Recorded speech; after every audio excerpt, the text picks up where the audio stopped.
Hi guys, and welcome back to my channel, or welcome to my channel if it is your first time here. My name is Jess. I upload videos once a week, apparently now on a Monday because I can't seem to get my act together to edit and upload over the weekend for some weird reason. But yes, I upload videos once a week, and today I'm going to be talking about my seasonal TBR. So that will be my spring 2020 TBR. And full disclosure, I feel like this video is going to be full of apologies because first of all, I'm aware that the lighting is super artificial and harsh. I don't think I'm exaggerating if I say that it has rained for 8 or 9 days straight, at least in the northwest in the UK. It is miserable. We just are being hit with storm after storm after storm, and it's so miserable and grey and dreary and awful. And yeah, just every time I sit down to film, it's raining. So I'm having to use lighting. Yeah, so I'm aware that it looks like I'm filming in the middle of the night, but it's actually the middle of the day. Also, for some reason, I had a really difficult time picking this TBR, and that doesn't normally happen to me. I normally, being a mood reader, I can normally go and look at my shelves and just immediately pick out a handful of books that I want to read. But for some reason, you will see the hot mess of books that I have decided to read in the spring. I wanted a little bit of this and a little bit of that, but then I wasn't really sure, and it just has ended up being, oh, I don't know. I just don't know. You will see in a minute anyway, because I'm going to share them with you. But yeah, I just wasn't really feeling anything, and that's so weird, because normally, as I said, at least I can pick out a handful of things that I desperately want to read. But we'll see. I'll make this video. I will try and hold myself to it, and we will see how we get on. So let's jump into the books.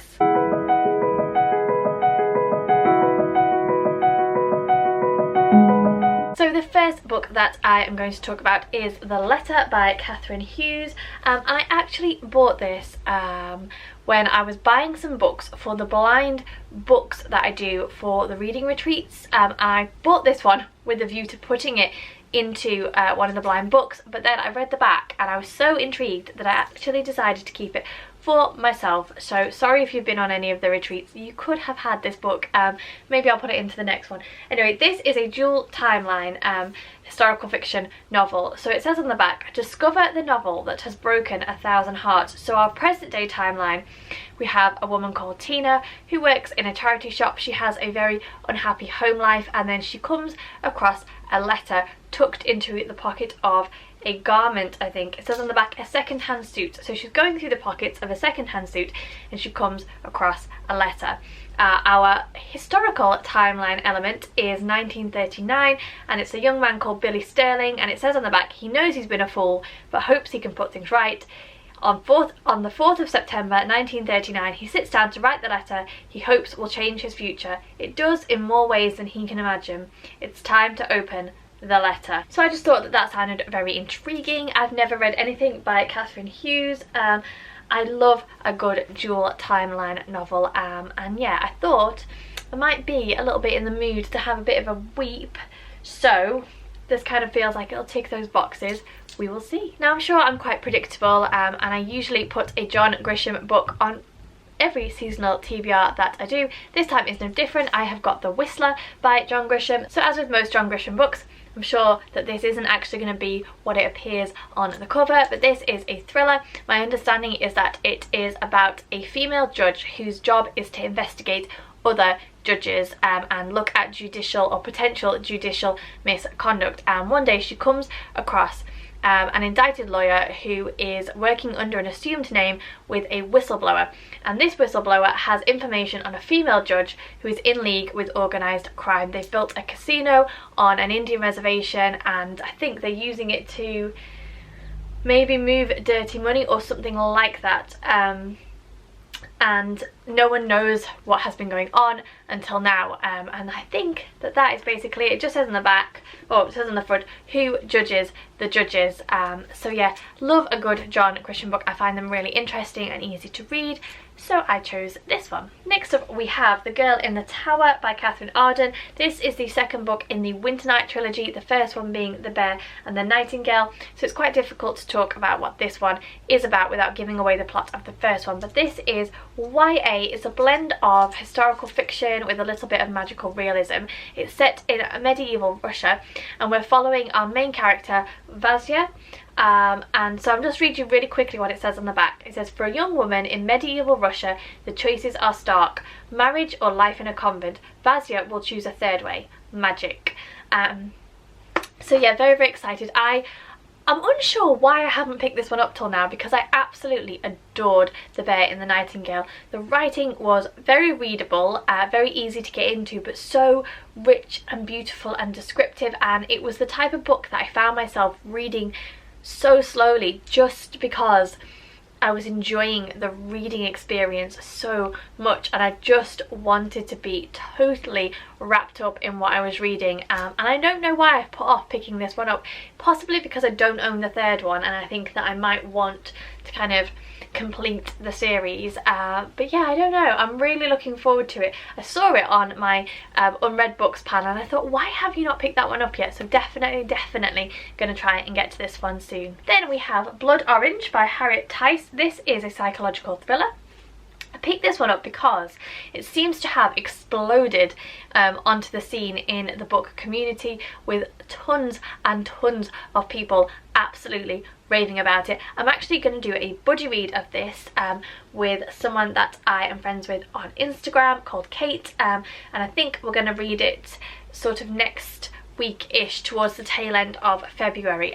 Don't know much about it other than it has been compared to Apple Tree Yard and The Girl on the Train. Now, as it happens, I didn't like either of those books. I thought that they were majorly flawed and they had characters that I found difficult to connect with, and I felt I was very unsympathetic towards the plight of the protagonists, which, if you know me, you know characters and my connection with characters is a huge part of my reading experience and how much I enjoy my reading experience. But I'm not giving up hope because, as I said, I've seen loads and loads of people rave about this one. So all I know is basically what it says on the front: a damaged marriage, a toxic affair, a dark obsession. I think that the main character, Alison, is a barrister and she drinks too much. And then she has a client who basically wants to plead guilty to stabbing her husband, and it's kind of like not everything is as it seems. Obviously our protagonist's life is in a bit of a mess, and so I'm sure that will play a factor as well. I'm being quite vague, but I feel like I have a very vague understanding of what this book is actually about, and I'd kind of almost like it to keep it that way because it's incredibly short. So the less I know, the more I'm going to want to find out, the more intrigued I'm going to be, etc, etc. So yeah, this is on my list, and I'm really hoping that I love it as much as everyone else seems to. It's always difficult when a book has a load of hype surrounding it to go in with a level of expectation that could possibly be met, but I will try. As I said, it's super short. I think it will be enjoyable doing it as a buddy read, so yeah, this is on the list. Then the next two books that I have picked out are to try and help with my goal of completing series. So the first one is City of Heavenly Fire by Cassandra Clare. This is the final book in the Shadowhunters series that I have been reading. I have mixed feelings about this, and I get shade thrown at me every time I talk about these books because I often refer to them as trashy novels, and for me that's really what they are. It's like watching a crappy Netflix series. You know it's not hugely great, but you enjoy it, and it's kind of numbing and just easy to get into, and I know that these books have a huge fan base. I know that people absolutely adore them, and Cassandra Clare can do no wrong.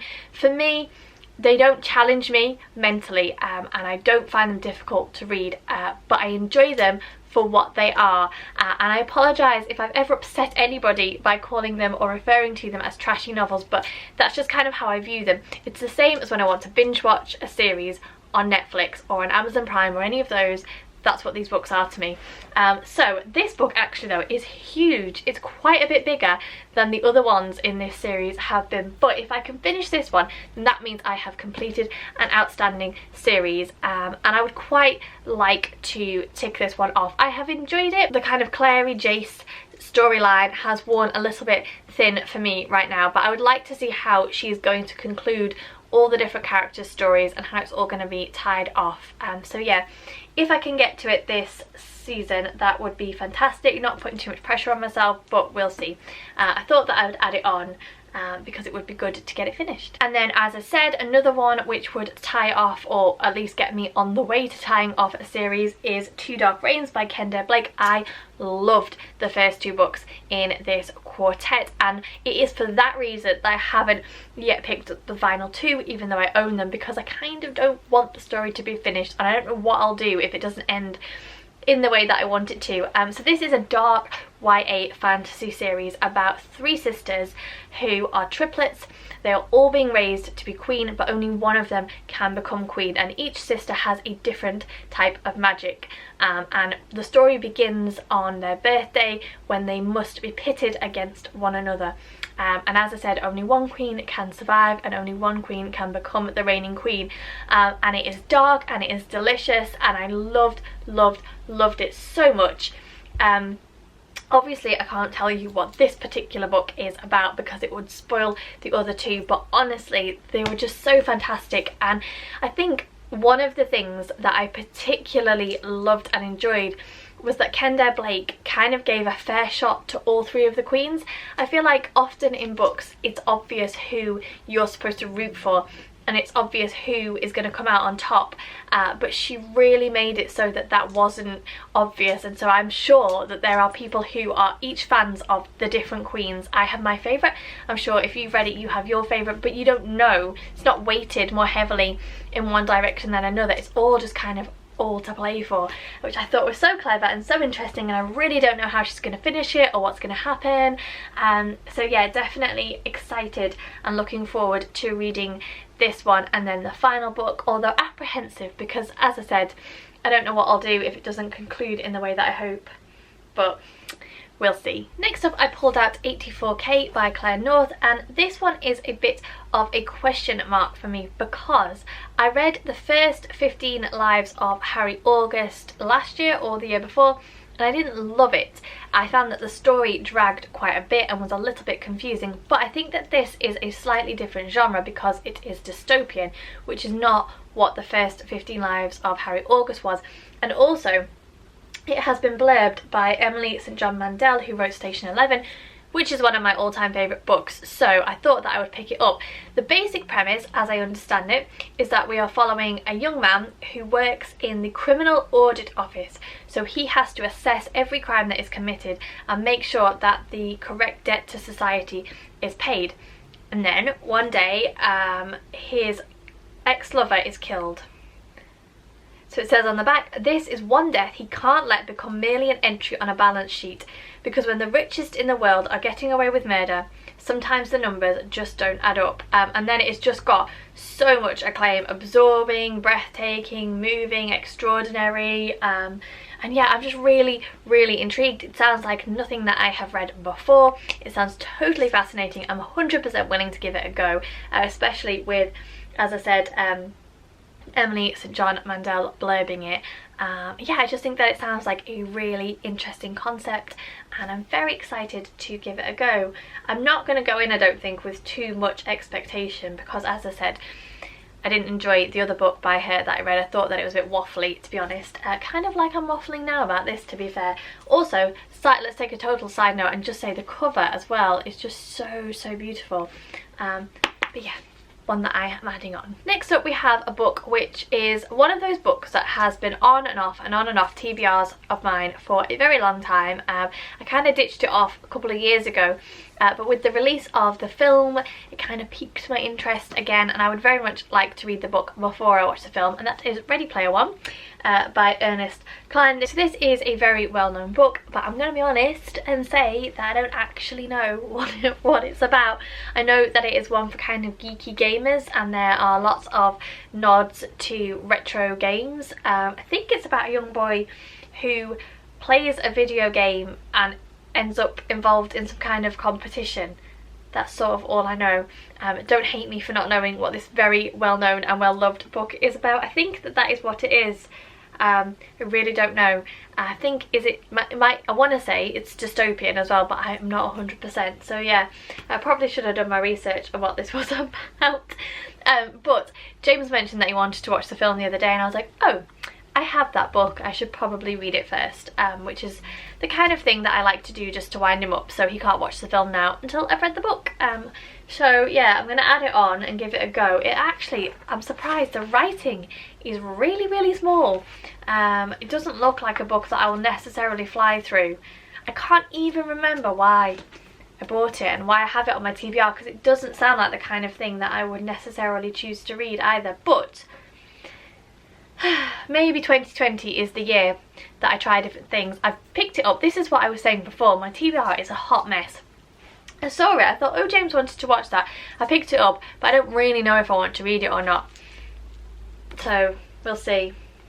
We will see. Okay, we are nearly there. Right, so at the moment I'm currently reading the second Mistborn Trilogy by Brandon Sanderson. I am reading Ally of Law and I am loving it. It is so humorous. It's so strange to be back in a world that I know and love and enjoyed, but with a different spin on it. So the Mistborn books by Brandon Sanderson are adult fantasy.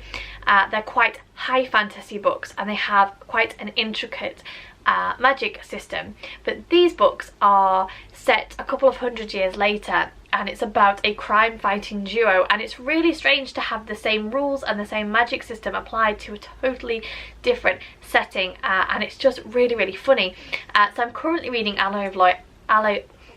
I cannot say that. I'm currently reading Alloy of Law and absolutely flying through it, absolutely enjoying it. So it makes sense to add the next one onto my list, and possibly I will even read the third one because they are not big books at all. So this is the second one. It's Shadows of Self. And yeah, they're just so amusing. And what I'm really being reminded of is how much I love Brandon Sanderson's style of writing. It's just fluid and easy to read and so engrossing. And I think I'd forgotten that. It's been quite a while since I picked up a Sanderson book, and I think I'd forgotten how much I enjoy his writing style. He's definitely an author that I love to kind of jump into the world that they have created. So I'm adding this one, possibly the last one, The Bands of Mourning, I'll pick up as well, because as I said, they're not hugely long books, and I'm just really, really enjoying them. Maybe I'll even read the three back to back. We'll see how the first one ends. I've only got about 50 or 60 pages left before I finish it, so we'll see how I get on. But yeah, it made sense to add these on because they are a lot of fun, and I'm thoroughly enjoying reading them. Okay, and then finally, you may or may not know that I organise reading retreats in the UK.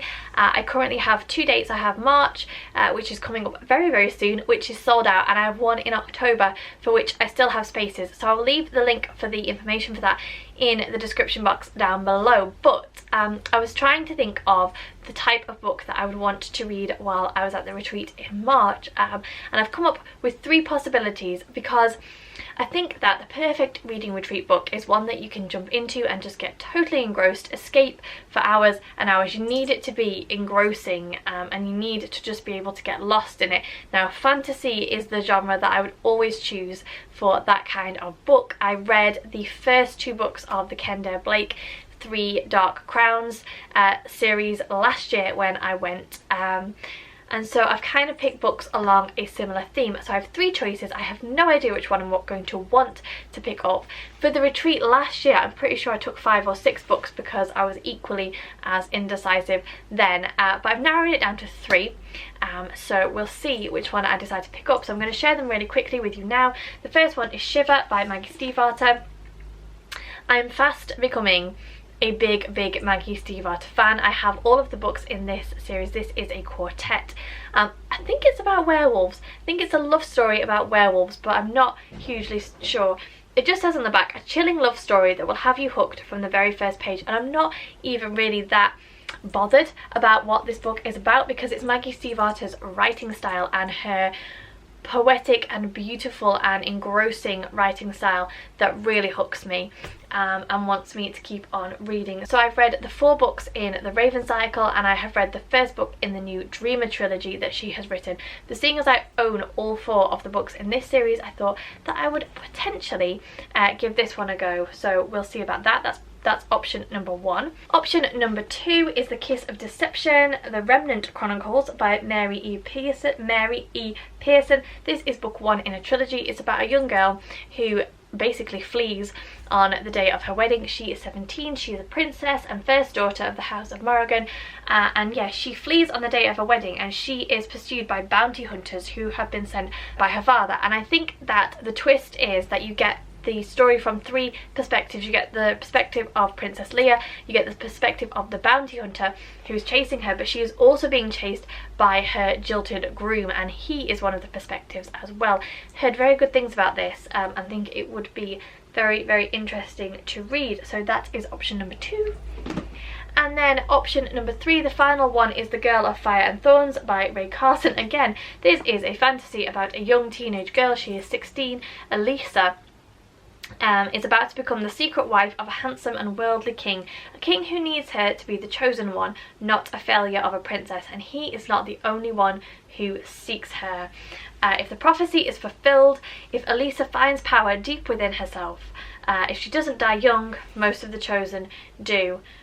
So yeah, again, this is one that I haven't seen loads of people talk about, but I bought the entire series after seeing, I want to say Reagan at Peruse Project talk about it, and I was intrigued, so I own the whole series. So yeah, this is another possibility. So there you go. Thank you very much if you stuck with me till the end. As I did say, I realise that it's a bit of a mishmash of books. I'm still not 100% sold on some of them, but we'll just see how I get on. I need to make a dent in the books that I have, that I own, that are unread, and I suppose just pulling them out randomly is a good way to do that, a good way as any. But yeah, we shall see. As I said, thank you very much if you got to the end. Please give me a thumbs up if you enjoyed this video. Consider subscribing to the channel if you don't already. Leave me a comment, let me know some of the books that you plan to read over the next few months. I always love to know. Or let me know if you've read any of the books that I've talked about and whether you would recommend them. As always, thank you very much for watching, and I'll see you soon.